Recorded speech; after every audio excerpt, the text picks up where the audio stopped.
Hello, everyone. I'm Robert Tang. Welcome to District 4 Toastmasters Bay to Bay, where we get to showcase some Toastmaster members from clubs in Northern California. District 4 Toastmasters have over 240 clubs from the San Francisco Bay Area to Silicon Valley, San Jose, all the way to Monterey. Toastmasters is a nonprofit organization where members get to help other members with speaking in front of an audience. And more importantly, speak with a purpose. We're going to have 4 Toastmasters, 2 are speakers, and 2 are evaluators. Plus our special guest, Rudy, the reindeer, who will be a future Toastmaster eventually, because we are in the holiday season. Let's begin with our first speaker for tonight. Our speaker will be giving a story from a Competent Communicator Manual, project number 6, using vocal variety. And he is Thomas Rosenberg. Are you nervous? Are you nervous? Thomas Rosenberg. Thank you, Robert. How many of you get nervous thinking about speaking? How many of you get nervous when you're standing up here presenting? Tonight, I would like to give you a couple of techniques that will hopefully calm your nerves and assuage your fears. Whether it's for a presentation, an audition, or a job interview. Earlier this year, I was privileged to hear an ethnomusicologist speak. Her name is Angeles Ariane. Her research focuses on all of the points of commonality across cultures. She's found, for instance, that humanity uniformly struggles with fear, including the primal fears of abandonment and restraint, as well as judgment, internal and external. She's also found that there are 3 tones that almost all liturgical music holds: E, O, and A. So first, fear. The function of fear from the flight and fight response is to constrict energy. But humming, singing, or chanting makes it impossible to remain afraid. We are hardwired to be enchanted by stories, and especially our own life story. In fact, medical studies show that hearing our own voice boosts the immune system. So singing has health benefits. Dropping out of our heads and into our bodies gives our stories voice. And that's why we're in Toastmasters, right? So these 3 tones, E, O, and A,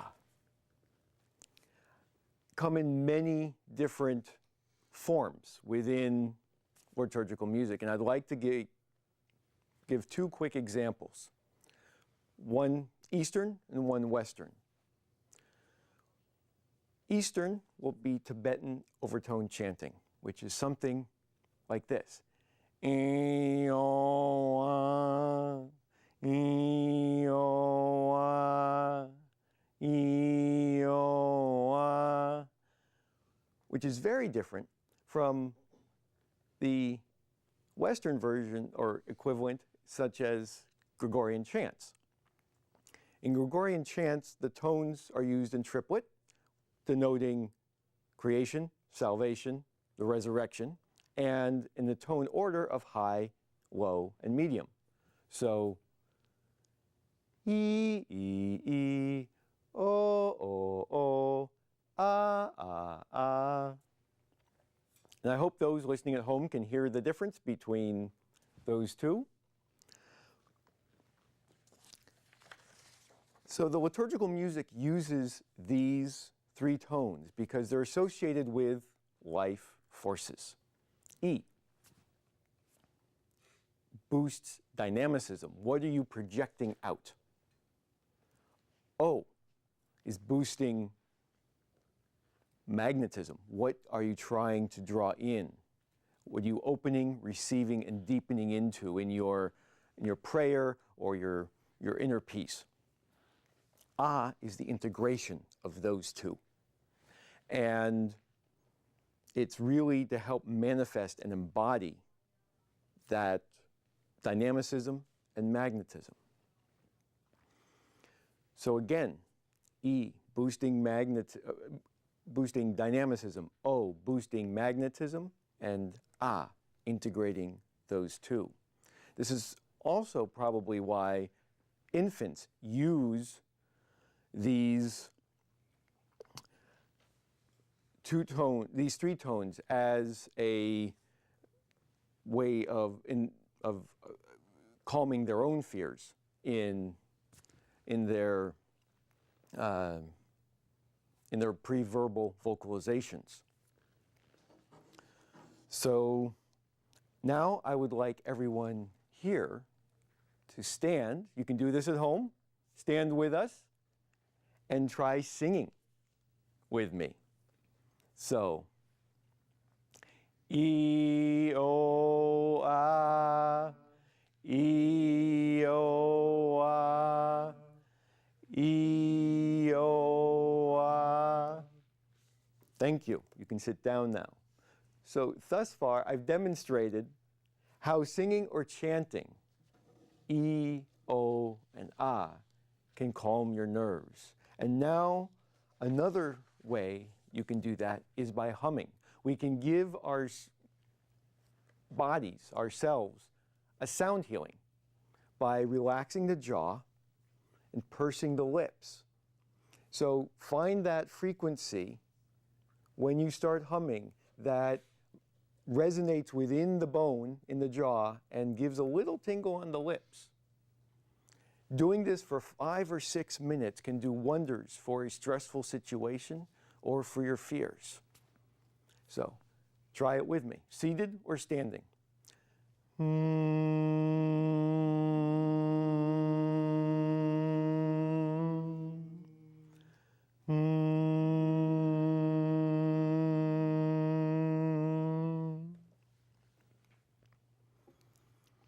Sound has a strongly therapeutic effect.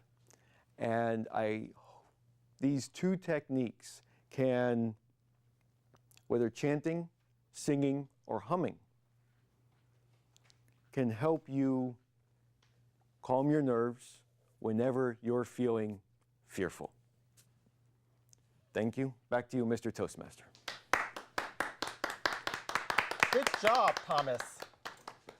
Thank you. What club do you belong to, and how long have you been with Toastmasters? I belong to Club 56, Golden Gate Toastmasters in San Francisco, and I've been a Toastmaster almost 2 years. So tonight's speech, you talked about being nervous, or Yes. you're nervous. What do you think are the reasons why people get nervous when they come up and speak, where your tips may help them? You know why? Well, I think it goes back to just that primal fear of being judged. And we want to be confident and standing up. And so in front of people, we need to be confident. So being able to do that, we need to ground and have more poise. So practice makes perfect, but also just knowing where it goes. Excellent tips and advice. Thank you again. Thank you. We're going to take a little break where you get to see a clip. Before we do that, we're going to have another Toastmaster to give feedback to our speaker. What's a speech without feedback? To do that, let's welcome Toastmaster Ravi Ganesa. Ravi. Thank you, Robert. Thomas, you gave a wonderful speech, and I'm enthusiastic to come here, shedding my nervousness in front of all these cameras, for you taught us techniques of how we can overcome our fear. Fellow Toastmasters, you joined in with Thomas in his emphasis on using sounds to overcome fear and calm our nerves, the E-O-R technique. That's how I took away from your speech. You had a wonderful way of introducing the concept, the research behind it, and how it's used in liturgy, that the chanting allows us to boost our immune system. And I quote that E stands for dynamism, O stands for magnetism, and A, it's the integration of these two. And what a wonderful place in a Toastmasters meeting to bring these two together and convince ourselves we have no butterflies when we adopt Thomas's technique. I wish I had the 5 to 6 minutes of being seated or standing up as you prescribed on how we could practice either the Western style or the Eastern style. You mentioned the Eastern style as E-O-A, and the Western style as the high, low, and the medium.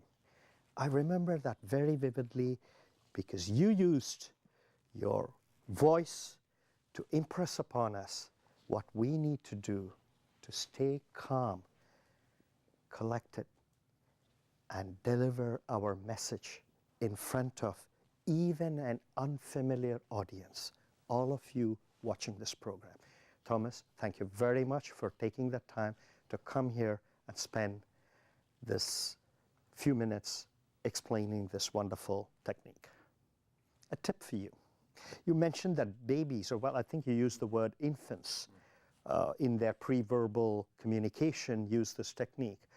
As Toastmaster, I would have been drawn closer to your speech had you mentioned how the same technique helped you in your personal or professional life. It would have been a fitting example. Thank you again. Look forward to your future speeches. Thank you, Toastmaster. Thank you very much, Ravi. Excellent job. Now, we're going to take a short break where you get to see a short clip on a Toastmaster club, HP Hilltop Toastmasters here in the Peninsula.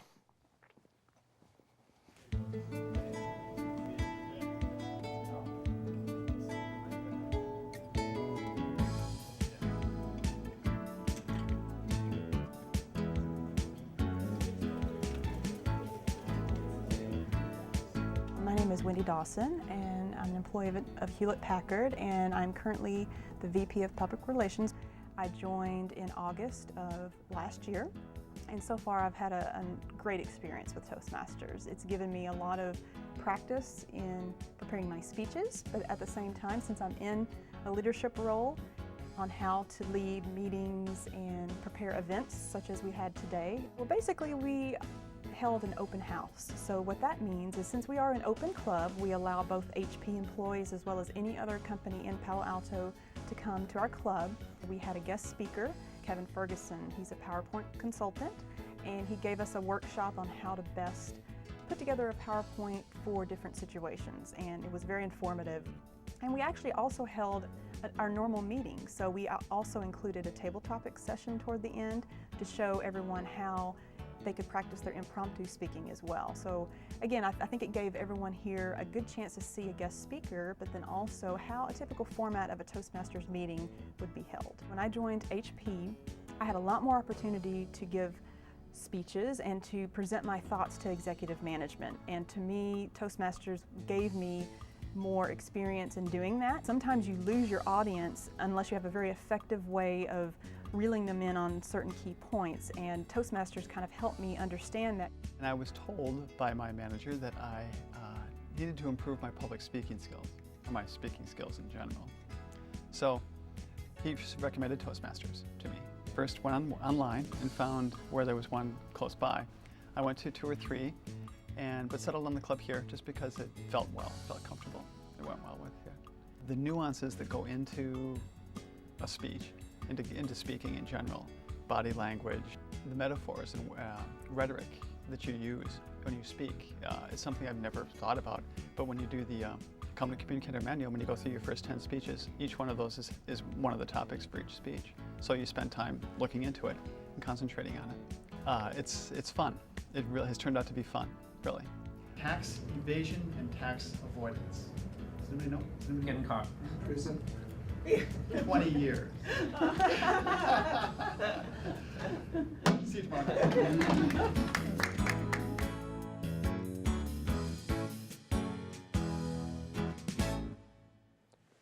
Welcome back to District 4 Toastmasters Bay to Bay. I'm Robert Tang. Now we can get to hear our second speaker. Our second speaker will be giving a speech from an advanced manual. The objective is persuade and inspire. To do that, let's welcome Bina Mehta. G.O.A.L.S. Bina Mehta. Thank you, Mr. Toastmaster, fellow Toastmasters, and honored guests. Lao Tzu said, "A journey of 1,000 miles begins with a single step." All of us have taken up that journey in Toastmasters, maybe 1,000 miles, maybe even more. We took it up with lot of energy, lot of vigor, and we started walking, moving. We are still walking, yes, we are not quitters, we don't give up, so we are still walking. But something strange has happened. Our feet are moving. We are making that motion, but we are not going anywhere. What has happened is, in this course of learning and in this journey, we have hit a plateau where we are going to now remain stagnant unless we do something about it. The concept of plateau effect is covered more in the weight loss programs and on diet programs. But it applies in any field. It applies especially in any learning environment. We start with a lot of energy, we learn, we grow, and then we stop. We may still be doing that. We haven't given up, but we are not making the progress. There is a book called Plateau Effect, and the author, Bob Sullivan, says one of the ways to get over the plateau effect is to bring some diversity, bring something to change it up. Right now, we are just at the New Year's time, and what better time to shake things up, to bring new energy and move from our plateau into something forward. Maybe you are a Toastmaster member. You have given 4, 5, 6 speeches, and now, even though you are giving your further speeches, you are not moving forward. What should we do? Well, go out and learn something. Set yourself few goals and make sure that you always move forward towards your goal, not behind, not in the same place, but moving forward. Maybe you are a club officer. You start feeling that you have been there, you have done that, and you get into the motion, just keep doing your job, but nothing is progressing. Again, same principle applies. Go out and learn something. Tell yourself this one principle, that I want to go out and learn something. When I give my next speech, I'm going to use the technique which Thomas taught us. And if I try and do that, if I remember it on that day for my next speech and learn that something, apply something, then I would have taken a step to move out of my plateau. We have got our district photographer. He has done this, been there, he has done this photography for years. Maybe he can do something new next time. Maybe he can learn a new technique, use a new technique, or maybe help somebody else become a photographer. The point is, if we try and bring diversity into whatever we are doing, it brings new energy, and then we start learning again. We get off of our plateau. And the Toastmasters program starts from July through June. So we get 2 chances of having that new year or the new drive, once in January for the calendar year and then in July. So let's take advantage of this. Luckily, the Toastmasters program is developed in such a way that all the DCP goals or the Distinguished Club Program goals are so tied that when a member learns and does something, member meets a goal, along with that club meets a goal, and along with that district meets a goal. So everybody in the entire world in this program is tied with the same set of goals. We just have to keep moving towards our goals. We cannot just be stagnant. We cannot be in one place. And another wonderful thing that the Toastmasters program does is about leadership. Every year in the month of July, entire leadership, all the club officers, all the district officers, all the Toastmasters international officers, each and everyone is a new person because most of the terms are just for 1 year. So that gives us a chance to bring new energy by new people. But even then, sometimes we just follow the status quo. One officer retires, the second officer comes in. She does not try anything new. She will just use what was being done. If we do that, then in spite of bringing the new person, that new energy, new force, new learning will not come.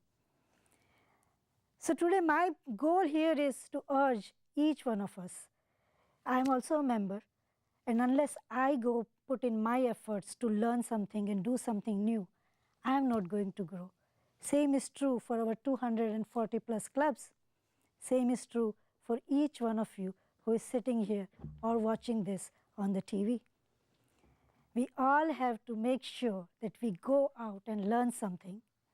We all have to make sure that we set our goals and then we move towards our goals. We do not remain stagnant in one position. Thank you, Mr. Toastmaster. I enjoyed the speech, Bina. Thank you very much. What club do you belong to, and how long have you been with Toastmasters? I've been with Toastmasters for over 5 years, and I belong to Fair Oaks Club in Sunnyvale. Are you a leader?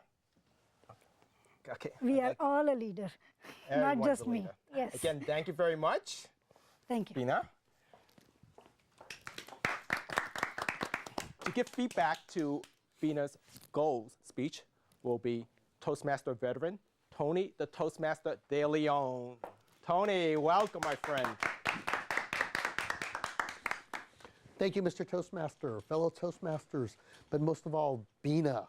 Bina, thank you for teaching us something. You actually demonstrated go out and learn something. You got our attention. You came up here gracefully, you smiled, and you began with a quote. And along with your quote, you gave us action. You talked about marching forward and the example of being stagnant, and you demonstrated that visually. So you made it very interesting for us to watch and associate your message with your action, which is a great technique. You also had great words. I like the word vigor, luckily, shake things up, new energy. And I think here's where you had an opportunity to maybe inject a little bit more energy into your speech. So when you choose these words, add a little bit more enunciation to them. Exaggerate them a little bit, because I think they will stick with us a little bit better and add impact to your message. I enjoyed your handouts, and the tip I would do is just leave it open for all of us to absorb and see. So every time we refer to it, you simply just have to point to it gracefully, and we will passively absorb that energy and information that you have written there. This is a great message for all of us. Your goal here was to persuade and sell us on this idea of moving forward. And when you added that action of moving forward towards me, that allowed all of us to embrace that idea. Thank you for giving us such an inspirational message for the new year. Mr. Toastmaster. Thank you, Tony, for the feedback to Bina's wonderful speech. This concludes this holiday edition with Rudy, District 4 Bay to Bay Toastmasters, where we get to see and hear Toastmasters from the San Francisco Bay Area to Monterey on speaking, and then more importantly, what you may have heard from the second speaker, being a leader at Toastmaster as well. We are a nonprofit organization. Every member is all volunteer. We appreciate leaders, and we help members become leaders. But more importantly, being able to lead with a purpose. Speak, but speak with a purpose. To learn more about Bay to Bay, visit our District 4 website, which is d4tm.org, where you have a wealth of information on our District 4 Toastmasters, finding a club in the San Francisco Bay Area or down to Monterey. We have over 240. Plus, you can also find District 4 Toastmasters on Facebook and just type in D4TM, where as a district photographer, you may be able to see a lot of photos that I have captured of Toastmasters in action. You can hear them and you can see them on Facebook. And this concludes Bay to Bay Toastmasters. Have a wonderful holiday.